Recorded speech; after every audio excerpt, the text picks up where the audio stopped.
है कि हम में से ज्यादातर लोग जो इस मार्च में आए हैं उनकी राजनीतिक चेतना इतनी है कि पार्लियामेंट या राज्यसभा में जो भी घटित हुआ है उसको हम समझ सकते हैं कि वो किस प्रकार से एक बहुत ही एक फासिस्ट टेंडेंसी जो इस सरकार में लगातार हम देखते रहे हैं उसकी एक झलक है।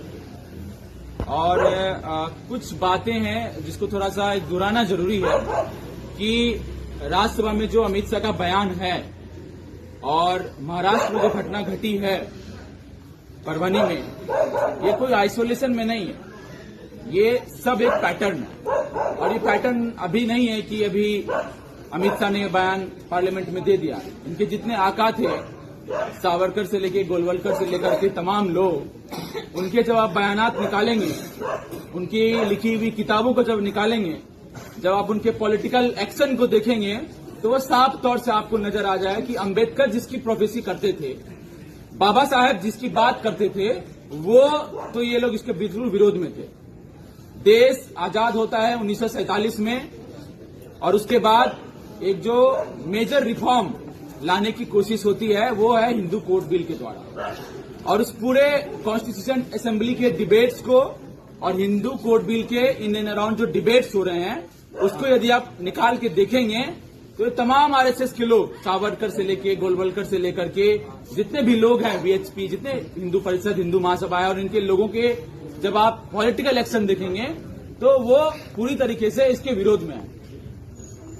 बाबा साहब ने इस्तीफा दिया था मंत्रालय से क्योंकि हिंदू कोड बिल को जिस तरीके से लागू करना था कांग्रेस की सरकार उस वक्त उस तरीके से लागू नहीं कर पा रही थी। और ये जितने भी लोग थे, सावरकर का ये कहना था या गोलवलकर का ये कहना था कि हिंदू कोड बिल के विरोध में इन्होंने अंबेडकर का पुतला दहन किया था, नेहरू का भी पुतला दहन किया था कि ये लोग हिंदू कोड बिल ला करके जो है देश को बांटने की कोशिश कर रहे हैं, हिंदू बेसिक जो रिलीजन है उसको बर्बाद करने की कोशिश कर रहे हैं। और वो हिंदू कोड बिल में क्या रिफॉर्म है?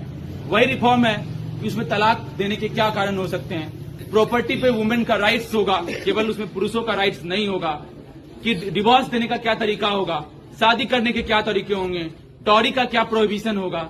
ये तमाम कानून के तहत जो है रिफॉर्म करने की कोशिश की जा रही थी। और एक तबका था, अंबेडकर बाबा साहब की अगुवाई में एक तबका था कॉन्स्टिट्यूशन असेंबली में जो इसको करने की कोशिश कर रहा था। और ये जितने आरएसएस के लोग थे इसके विरोध में खड़े हुए थे। और हर तरीके से कॉन्स्टिट्यूशन असेंबली के अंदर कांग्रेस पार्टी के गुट था जो इसके विरोध में था, और उसके अंदर एक गुट ऐसा भी था जो इसको चाहता था कि पास हो जाए, और आरएसएस का एक पूरा खेमा इसके विरोध में खड़ा था। तो ये लोग कह सकते हैं कि अमित शाह का जो बयान है कि वो केवल के 2 लाइनें से हैं, आप काट के दिखा रहे हैं, लेकिन आप उसके स्ट्रक्चरल फंक्शनिंग में देखेंगे कि आरएसएस का स्ट्रक्चरल फंक्शनिंग क्या है। एक पूरी की पूरी रिलीजन को, जिसको हम लोग बोलते हैं कि हिंदू धर्म, उसको बचाने की कवायद क्या है? उसको बचाने की कवायद ही इसी बात की है कि जो दलित और पिछड़ा, जो हम लोग एक गवर्नमेंट या स्टेट कैटेगरी में बोलते हैं कि SC ST OBC, उसकी जो असर्शन है उसको रोकने का एक तरीका है और कुछ नहीं है। जब देश में पहला कास्ट सेंसस होता है और जब लोगों से पूछा जाता है कि आपका धर्म क्या है, तो वो धर्म हिंदू नहीं बतलाते हैं बल्कि अपनी जाति बतलाते हैं, जितने भी अपर कास्ट के लोग होते हैं। तो धर्म का कोई कॉन्सेप्शन था ही नहीं। धर्म का कॉन्सेप्शन तो हमारे ऊपर थोपा गया। अलग अलग प्रकार के रिचुअल टेक्स्ट थे और टेक्स्ट में उसका एक कोडिफिकेशन था, और उस कोडिफिकेशन के थ्रू एक रिलीजन का जो एक सेंट्रलाइजेशन हमारे सामने थोपा गया।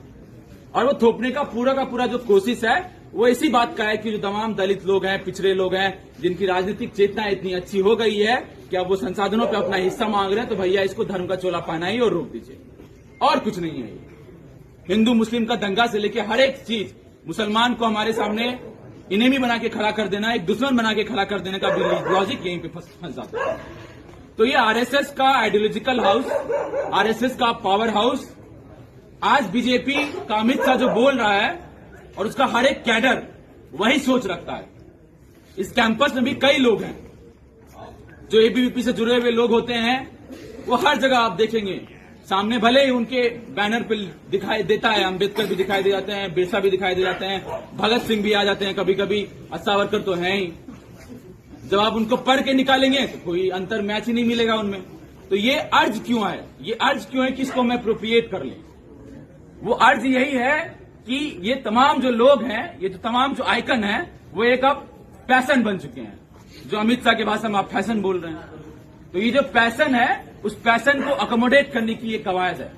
कि आप उनको बैनर की तरह, फोटो की तरह इस्तेमाल करें। और यही स्ट्रक्चरल चीज के खिलाफ लड़ाई लड़नी है। और उसी में यह सवाल रिप्रेजेंटेशन का भी आता है कि SC ST सीटों से रिजर्व होकर जो लोग चुन करके जाते हैं वो बीजेपी के भी लोग होते हैं। बीजेपी उनको टिकट देती है, वो संसद में जाते हैं। और जब अमित शाह ऐसे बयान देता है, या जब उसके पार्टी के लोग कास्टिज्म करते हैं, जब उसके पार्टी के लोग जातिवाद करते हैं, जब उसके पार्टी के लोग एट्रोसिटीज करते हैं, तो ये सभी लोग जो है चुप रहते हैं, संसद में भी और संसद के बाहर भी।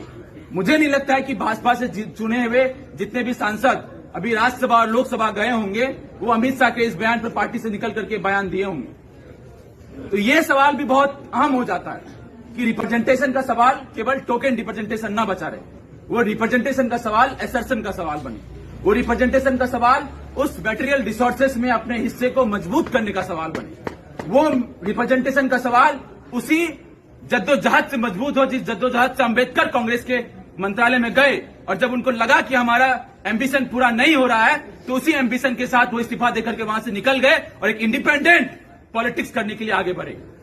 तो हमें इसी चीज को समझने की जरूरत है।